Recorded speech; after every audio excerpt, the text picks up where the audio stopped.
안녕하세요. 파산관제인 홍익필 변호사입니다. 이번 시간에는 제가 아직 완독은 안 했지만 예전에 이제 파산 관련 업무를 수행을 하면서 서점에서 구입했던 책을 한번 소개를 해드리는 시간을 갖도록 하겠습니다. 제목은 뭐냐면, 이게 지금 얼굴이 기존 거하고 다르죠. 좌우로 책이 좀 거꾸로 나와서 제가 수평 뒤집기를 해서 그렇습니다. 카메라를 봐주시면 이겁니다. 노후죠. 노후. 한글로 되어 있어서 노후 파산입니다. 파산이라는 한 글자가 이렇게 되어 있죠. 파괴할 파자, 그 다음에 산, 나을산, 파산, 그 다음에 장수양목 노후 파산. 이제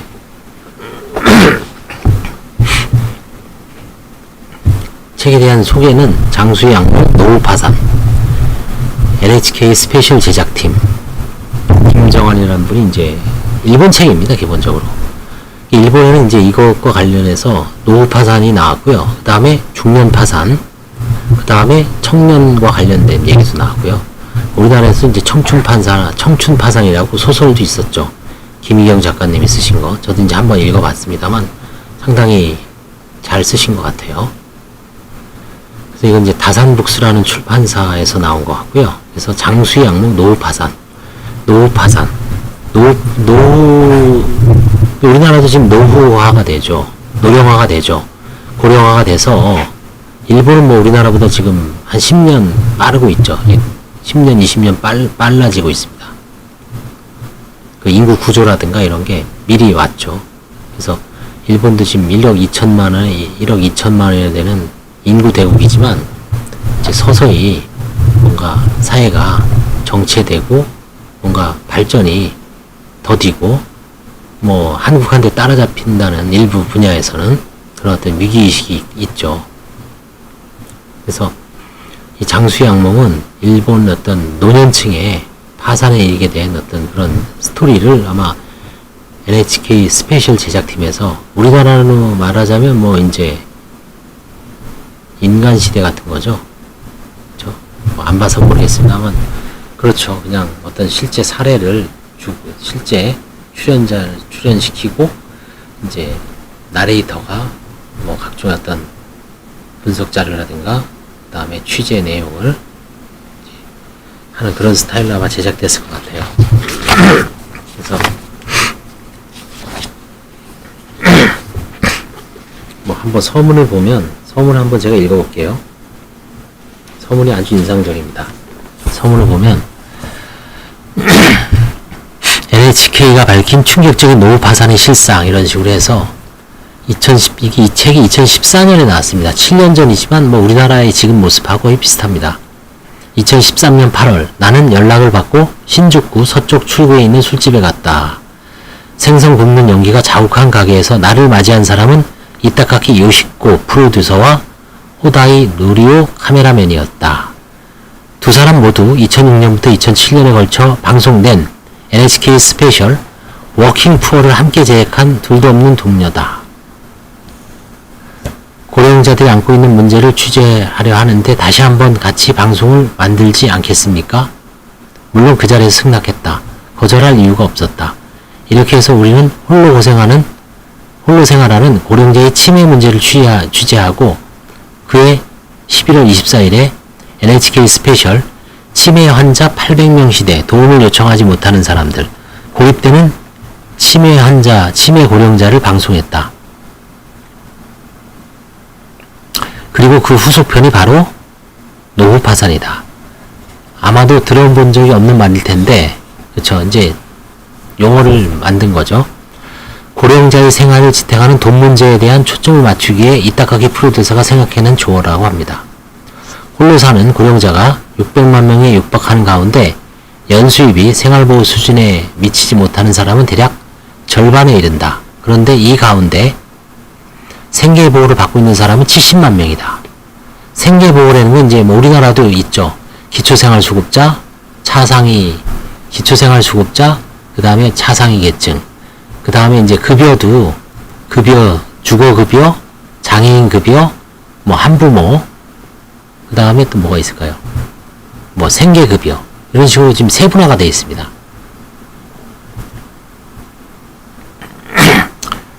물론 남은 사람들 중에는 예금들 모아놓은 돈이 충분한 사람도 있다. 그러나 이들을 제외하면 약 200만 명이 넘는 홀로 사는 고령자가 생활보호를 받지 못해 연금만으로 근근히 생활을 계속하고 있는데 만약 병에 걸리거나 돌봄 서비스가 필요해지기라도 하면 생활은 파탄을 맞이하게 된다. 이타가기 프로듀서는 이런 상황을 노후파산이라고 부르기로 했다고 내게 설명했다. 설명을 들으면서 내 머릿속에는 워킹 푸어를 제작할 때 우리가 취재했던 아키타현 센다이시의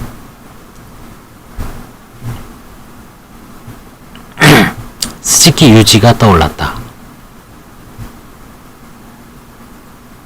스즈키 씨는 양복점을 운영하고 있었는데 지방이 세력하는 가운데 매출이 늘지 않아 연수입이 240만원 남짓에 불과했다.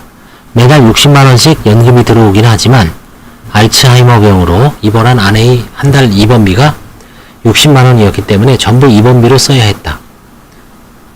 그러다 보니 한 끼 식사에 쓸 수 있는 돈은 1,000원에서 2,000원에 불과했다. 우리가 취재한 날이 반찬은 오징어 통조림과 3팩, 오징어 통조림 3팩에 990원짜리 낫또뿐이었다. 생활보호를 받으면 되지 않겠냐고 생각하겠지만 스키 씨에게는 1,000만원 예금이 있다. 우리나라도 기초생활수급자라든가 주거급여, 생급여를 생계보호를 받는 사람들을 조사를 할 때는 구청이나 시청에서 엄격하게 조사하죠. 차는 있는지, 부동산이 있는지. 일단 부동산하고 차가 있으면 안 되는 걸로 알고 있어요. 예금도 일정한 범위를 넘으면 안 되죠. 뭐 제가 정확하게 얼마인지 모르겠지만 그 다음에 이제 뭐 과거 재산, 처분 내역 이런 것들 보는지 모르겠습니다만 일단 현재 어떤 요건이 되는지를 심사를 하죠. 소득은 있는지, 장애인이 있는지, 그 다음에 뭐 부양가족은 있는지, 이런 걸 부양해야 될 자녀들은 있는지 이런 걸 종합적으로 고려하겠죠. 여기 이 스즈키라는 분은 1,000만원 예금이 있어서 생활보호를 받으면 재산으로 간주되는 예금을 헐어서 써야 됩니다. 오히려. 그러나 스즈키 씨는 절대 이 예금에 손을 대려고 하지 않았다. 아내의 장례비를 쓸 소중한 돈이기 때문이다. 전형적인 노후 파산의 경우로 할 수 있다. 결국 가난뱅이는 빨리 죽으라는 건가? 스즈키 씨의 이 혼잣말은 내 가슴속 깊이 파고들었다. 제작진은 방송이 끝난 뒤에도 스즈키 씨와 계속 연락을 주고받았다. 입원했던 아내는 얼마 뒤 세상을 떠났고 스즈키 씨는 아내를 위해 성대한 장례식을 치렀다고 한다. 그 후 병치레가 잦아진 스즈키 씨는 가게를 접었다. 예금을 전부 장례식에 써버리는 결과 이제 생활보호비 수급이 가능해졌고 지금은 노인복지시설에서 살고 있다. 잔혹한 말일지 모르지만 아내의 죽음과 최소한의 생활보장을 맞바꾼 셈이다. 이렇게 정해진 시스템이고 그것이 현실이겠지만 어딘가 부조리함과 씁쓸함이 느껴진다. 지금 고령자를 둘러싼 환경은 가혹하기 이를 데 없다. 저출산과 고령화가 급속히 진행되는 가운데 연금과 의료, 돌봄 서비스 같은 사회보장비는 국민소득의 30% 이상을 차지하고 있다. 1990년에는 현역 세대 5.1명이 고령자 1명을 부양했지만 2010년에는 2.6명, 2030년에는 1.7명으로 거의 현역 세대 1명이 고령자 1명을 부양하는 구조에 가까워지고 있다. 이건 뭐 우리나라도 마찬가지라 그러죠. 왜냐면 지금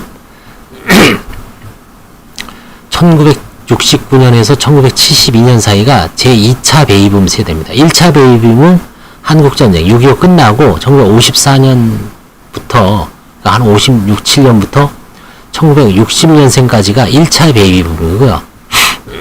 그리고 이제 경제개발 계획이 시동되면서 새마을운동도 하고 그래서 1960년대 후반 69년생부터 72년까지가 제2차 베이비붐인데 여기는 역대 수능, 지금으로 하면 수능이죠. 학력고사가 100만, 재수생까지 100만 명이 넘었습니다. 71년에 아마 100만 명이 더 넘을 거예요. 신생아 기준으로. 자, 그럼 지금은 얼마? 지금은 30만 될까요? 26만 명 나온다 그러죠. 3분의 1도 안 되죠. 자, 그러면 지금 태어나는 애들이 71년생이 연금 받을 때가 언제냐면 앞으로 71년생이면 지금 딱 만 50세입니다. 앞으로 10년, 15년 지납니다. 15년. 그쵸? 그러면 이제 지금 태어나는 신생아들은 몰라도 지금 고등학교 중고등학교 다니는 친구들이 이제 30세가 되면 열심히 부양해야 되죠. 그쵸? 자기 아버지 세대를. 근데 거의 한 명이 잘못하면 두 명을 부양해야 되는 세대가 와요. 문제죠, 그게. 이런 소리가 일본에도 나오죠. 자기들은 누릴 거 다 누려놓고서 뒷감당은 우리한테 떠넘긴다. 젊은 세대 사이에서는 이런 불만의 목소리가 들리고 있다. 세대 간의 대립이 이제 세대 간의 대결입니다. 우리나라도 지금 2030, 4050, 6070 이런 식으로 해서 남녀, 페미니즘, 안티페미, 그 다음에 꼴페미, 그 다음에 한남, 그쵸? 한남충, 일단 남녀 간의 대립, 그 다음에 세대 간의 대립이 더 심각하죠. 옛날에는 지역 감정이 큰 문제였어요. 영호남. 근데 지금은 글쎄요, 아주 특정, 이제 관료가 되거나 고위 관료가 되는 그런 엘리트 집단에서는 조금 있을 수는 있겠지만, 이제는 거의 희석됐죠. 지역 명문고 다 사라졌습니다. 오히려 서울의 외고라든가 특정 그 과고 이런 데가 이제 다 상위권이죠. 그러다 보니까 자연스럽게 명문고에 의한 독식은 다 사라졌고 지역 감정도 많이 완화가 됐죠. 선거에서 물론 분출되는 경우는 있지만 이제는 그 지역 감정의 문제가 아니라 경상도에 있는 노인네 70대 노인네하고 전라도에 있는 70대 노인네, 충청도에 있는 노인네 70대 같은 처지입니다. 내가 어디 있다 그래서 더 기득권이고 그런 거 없어요. 똑같이 늙어가는 처지에서 이걸 젊은 세대들이 부양을 해주느냐 마느냐, 이런 게 이제 큰 사회적 문제죠. 그 다음에 이제 외국인 문제, 그쵸? 국적법도 지금 개정되는, 앞으로는 외국인 파산도 많이 들어올 겁니다. 아직은 좀 없어도, 그 다음에 탈북자, 조선족, 그쵸? 이게 많이 들어옵니다, 파산. 그러니까 이런 사회가 예전과는 다른 갈등 요소가 있기 때문에 파산도 이제 거기에 맞게 이제 뭔가 제도 개선이 또 계속 필요하죠. 그죠? 이제 탈북민이라든가 외국인들 들어왔을 때 신속하게 대처하고, 그죠? 그 사람들이 오히려 더 우리나라에서 살게 갱생을 하기 위해서는 또 신속하게 갱생을 시키려면 또 파산 면책을 활성화해야 될 수도 있습니다. 어차피 그 사람들이 우리 사회의 어떤 하층민이 담당하던 그 3대 업종이죠. 그런 부분을 담당해 왔잖아요, 지금. 앞으로도 계속 비슷할 겁니다. 그 중에 일부 이제 성공하는 자녀들이 코리안 드림에 따라서 중상층으로 편입될 수도 있겠죠. 공부를 잘하거나 아니면 교육 기회가 늘어나면. 그래서 이제 교육도 마찬가지죠. 어떻게 교육을 할 것인가, 그쵸? 이런 갈등은 예전에는 뭔가 새로운 패러다임이 필요하죠. 그러다 보니까 이번에 국민의당에서도, 국민의힘에서도 이준석 친구가 이제 그 친구라기보다 대표죠. 36입니다. 그쵸? 이제 아들뻘은 아니지만 조카뻘이에요. 그쵸? 상당히 반향을 불러일으키고, 그쵸? 그래서 젊은 사이에서는 이런 불만의 목소리가 들리고 있다. 세대 간의 대립이 심각해지고 있는 것이다. 헌법이 보장하는 최저 수준인 생활보유비에 대해 너무 많은 게 아닌가. 우리나라 지금 기초생활수급비 얼마 줍니까? 한 120, 30까지 주죠. 그죠? 이것저것 다 합치면은. 근데 내가 지금 젊은 친구들도 내가 지금 쇠가 빠지게 벌어서 최저임금 받는다고 생각을 해보시죠. 180, 200. 근데 저 사람들은 그냥 부양만 저렇게 받으니까 열받을 수도 있죠. 그 다음에 이제 부정수급 문제를, 일본도 이런 게 맞나 봅니다. 일본도 부정수급이 유명하죠. 일본은 주민등록제도가 없죠. 그러니까 막 죽은 사람이 막 수급하고, 우리나라는 이제 앞으로 그런 일이 있을 수가 있어요. 죽어도 신고 안 해요. 그 수급비를 줄여들기 때문에 타기 위해서 그냥, 그런 현상이 있을 수가 있어요, 사실은. 그리고 반드시 나오는 말. 그렇게 된 건 당신들이 책임이지 않소. 라는 자기 책임론. 이런 고령자를 둘러싼 복잡한 상황을 그래도 방치해도 되는 것일까? 우리는 그러고 싶지 않다. 심각한 상황이기에 더더욱 최선의 답을 찾아내고자 애쓰는 사이였으면 한다. 이 책은 2014년 9월 28일에 벌써 7년 지났죠. 6년하고도 6개월 지났습니다. 이 책을 쓸 시점에는, 이건 이제 한국에서 번역된 시점은 언제냐면 2016년도에 이제 번역이 됐어요. 그러니까 한국에서 번역될 때는 한 2년 후에 번역이 된 겁니다. 출판된 거. 제가 아마 저도 이제 그때쯤 샀겠죠. 이제 제목만 보다가 이제 이게 최근에 이제 우리나라도 옛날에 노령자 파산이 문제가 됐죠. 한때. 그래서 노후 파산 그 책을 한번 구입을 해놓고 번역서지만 한번 어느 특정 시점에 한 곡지 한 곡지 읽어보려고 산 겁니다. 이 책은 2014년 9월 28일에 방송된 NHK 스페셜 노인 표류사회 노후 파산의 현실을 바탕으로 방송 시간상 소개하지 못한 고령자의 현실까지 포함한 새로 쓴 르뽀르 타주다. 이걸 뭐 르뽀 르타주다. 노후 파산에 처한 고령자를 어쩔 수 없다며 포기할 것인가, 아니면 문제 해결을 위해 한 발을 내디딜 것인가. 무엇보다도 먼저 지금 무슨 일이 일어나고 있는지 그 현실을 직시하는 것부터 시작해야 한다. 현장을 알아야 비로소 논의를 시작할 수 있다. 그래서 이제 1장은 보이나요? 안 보이죠, 그쵸? 뭐 스캔 뜨기가 좀 그래서요. 1장, 무엇이 도시 노인들을 파산으로 내모는가? 연금만으로는 살아갈 수 없다. 이게 이제 한 꼭지입니다. 하루하루 벼랑 끝으로 쫓기는 생활, 필사적으로 일하서도 보답받지 못하는 노후, 생활보호를 받을 수 없다. 독고 고령자의 실태를 파악하다. 병원에 갈 돈도 없다. 지금까지 내 인생은 뭐였나? 살아도 의미가 없다. 가난을 알리고 싶지 않아서 생활보호 지원 이벽, 사는 것이 행복하다고 생각하게 될 그날을 기다리며. 그 다음에 2장이 희망조차 사치가 되어버린 이 시대의 노후, 돌봄 서비스에 드는 돈도 아끼고 싶다. 이용하고 싶어도 이용할 수 없는 돌봄 서비스, 홀로 짊어지기엔 너무나 거대한 외로움, 밖으로 나가고 싶다. 왜 살아있는 것이 행복할 수 없는 걸까? 도시에 방치된 노년의 고독, 누구가 함께 밥을 먹은 게 대체 얼마인지, 급변한 시대에 맞지 않는 사회보장 제도. 제3장, 왜 노후 파산에 처하는가? 서서히 다가오는 노후 파산의 공포, 최선을 다해 살아온 평범한 사람들에게 닥친 재앙, 예금제로를 향한 카운트다운이 시작됐다. 의료비 부담이 만드는 노후 파산의 악몽. 그 다음에 나머지 생략하고요. 제4장, 지방의 노후는 생존을 건 싸움이다. 풍요로운 농촌 생활은 존재하는가? 농촌의 노후 파산이 확산되고 있다. 우리나라는 지금 농촌이 공동화 현상이 일어나죠. 그죠? 뭐 충청북도, 그쵸? 어디? 그 다음에 강원도 어떤 하천, 양구 이런 데 가보면 노인병이 없습니다. 젊은이들은 거의 없습니다.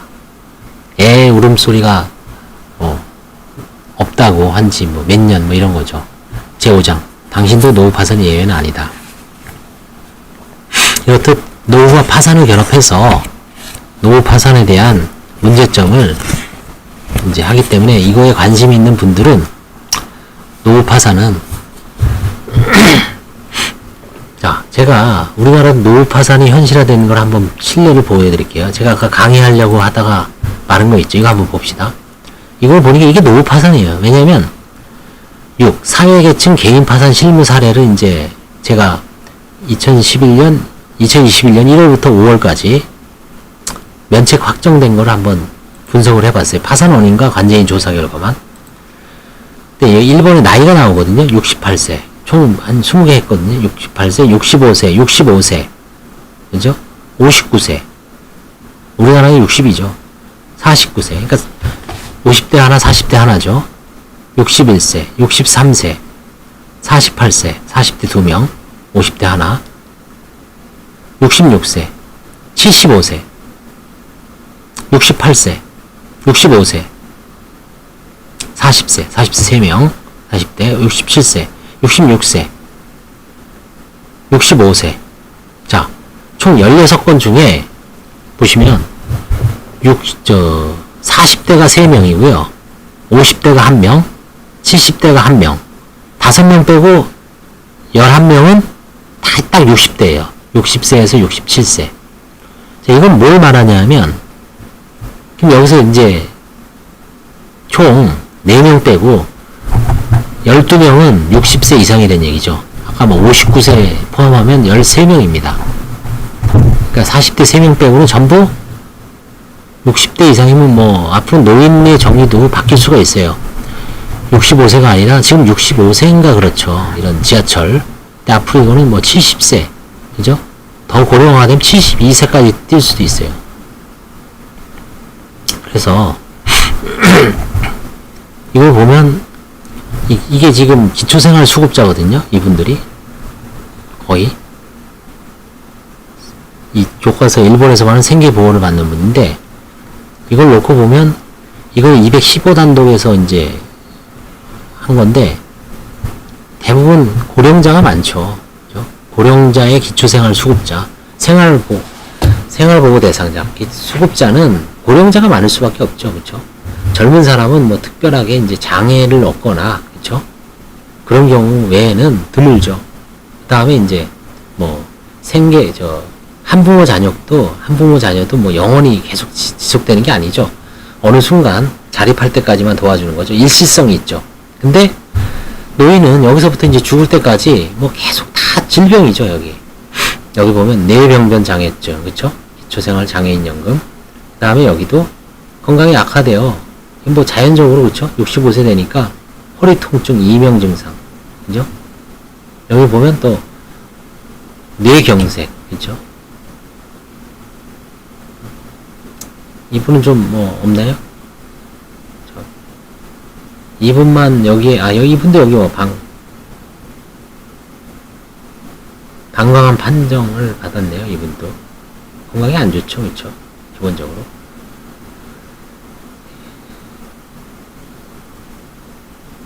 이분은 이제 다른 가족들이 이제 화재로 그렇죠? 부친 이런 거고. 젊죠, 이분은만 좀 적어고 나머지 61세 척추협착증 그렇죠? 다음에 고혈압, 당뇨, 뭐 뇌경색 아주 세트입니다. 계속. 여기서는 양극성 정동장애, 뭐 노조울증이다. 이분 젊죠, 이분도. 60세 이상 되면 다 병이 있습니다. 그렇죠? 크고 크든 작든 다 병이 안 생길 수가 없죠. 그렇죠?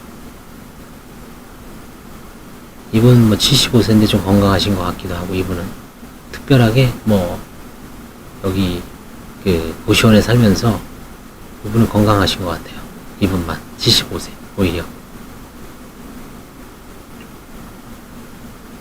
뇌변병 장애증 그쵸?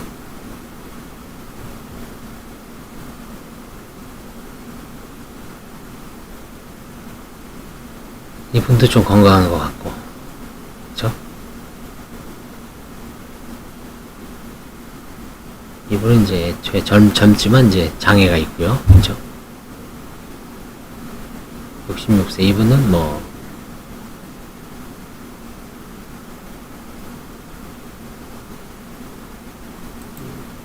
이분도 좀 건강하고, 그죠? 뇌병변 장애. 16명 중에 멀쩡한 사람은 그나마 그래도 좀 나이가 들었는데 멀쩡한 사람은 한 3명 정도밖에 없는 것 같아요. 나머지 아까 13명 중에 10명은 다 뭐 장애까지는 아니더라도 일부는 장애고요. 뭔가 뭐 몸매에 이상이 있어서 근로 능력이 없다고 봐야죠. 이런 분들은 이제 진짜 죽을 때까지, 사망할 때까지 이 사회가 떠 안아야죠. 이게 이제 복지 비용이겠죠, 그렇죠? 엄청난 복지 비용이 들죠. 뭐 여기에다 이제 돌봄 서비스 같은 거, 그다음에 뭐 치매, 요양보호사, 그렇죠? 요양보호사가 지금 엄청나게 많이 양성됐죠. 이제 투입되는 거죠, 그렇죠? 그래서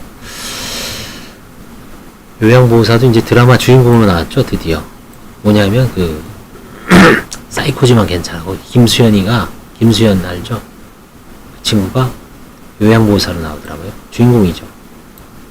서예진은 이제 동화작가로 나오고 사이코지만 괜찮아. 요즘 제가 이제 보고 있는데 운동하면서 거기서 이제 요양보호사가 이제 주인공으로 이제 둘이 뭔가 러브라인을 타고 있습니다. 아무튼 이런 식으로 해서 이제 이거는 이 노후파상과 관련해서 이 책을 읽을 시간이 없죠, 그쵸? 그냥 이렇게 보시고 제가 중간중간에 저도 책을 읽을 시간이 없는 게 아니라 이제 여유가 없죠. 마음의 여유가 없습니다. 사실은. 사건 이제 사건 수임해야지, 그쵸? 그다음에 있는 사건 또 어떻게 해결해야지, 또 뭐 그런 거야 초조감 때문에. 그렇지만 이제 앞으로는 이렇게 그 중간중간에 책도 소개를 하고 일부 좀 마음에 드는 꼭지나 여러분들이 한번 좀 필요한 거는 이렇게 좀 말로 떠들어서 필요하신 분만 보는 거죠. 어차피 이거는 뭐 유튜브라니 그렇잖아요. 내가 하고 싶은 대로 하는 거고 볼 사람 보고 갈 사람 가고, 그쵸? 그 다음에 뭐 도움이 되면 도움이 될 것이고, 그쵸? 어차피 본인한테 도움이 안 되는 분들은 1분도 투자를 안 하잖아요. 그쵸? 재미있는 거는 뭐 길을 써서 보죠. 그쵸? 외국 거든 어떻게든. 유튜브는 아주 그런 면에서는 아주 좋죠. 필요한 사람은 방송을 많이 보시는 것 같아요. 필요한 사람은. 그래서 거기에 또 뭔가 희망을 얻고서 파산 면책에 도전하신 분도 있고, 자기가 어떤 어려운 거를 이걸 또 통해서 뭔가 좀 뭐 대책을, 아이디어를 짜내는 분들도 있을 수 있고, 그렇죠? 그래서 장수양몽 노후 파산 NHK 스페셜 제작팀에서 2014년도에 방송된 거를 우리나라에서 2016년도에 이제 그 시점에 책이 나온 것 같아요. 일본에서 2015년쯤 나와서 2016년도에 이제 했기 때문에 조금 5년 정도가 지났지만 뭐 크게 그 사이에 뭐 세상이 경천동지할 정도로, 그쵸?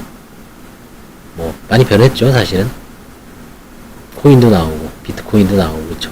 집값도 그때보다 한 두세 배 뛰고 2배 이상 뛰고, 그러니까 사실 경천동지할 세상이 변하는 겁니다. 사실은 우리가 알지 모르는 사이에 그 당시에 뭐 앞으로 어떻게 되겠어요 했는데 이 정도로 지금 뭐 아주 급박하게 변하죠. 옛날에 10년이라고 그랬는데 지금은 1년이죠. 그렇죠? 다만 이거는 이제 이 책이 주는 메시지는 노후에 관한 문제이기 때문에 뭐 지금 제가 얘기한 어떤 다른 사회 경제적 관점에서 그걸 얘기하는 게 아니죠. 노후의 관점에서 이제 파산과 노령화가 결합됐을 때 어떤 사회가 전개되는지 그런 케이스를 실제 다큐멘터리잖아요. 실제 현장을 취재한 거기 때문에 우리나라에서 거의 비슷한 사회 경제적 구조가 비슷하죠. 일본하고 좀 차이 나는 점도 있지만 많이 비슷합니다.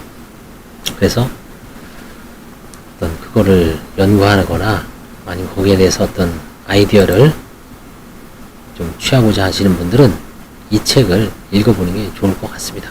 그래서 장수양몽 노후파산 이거를 소개해드렸습니다.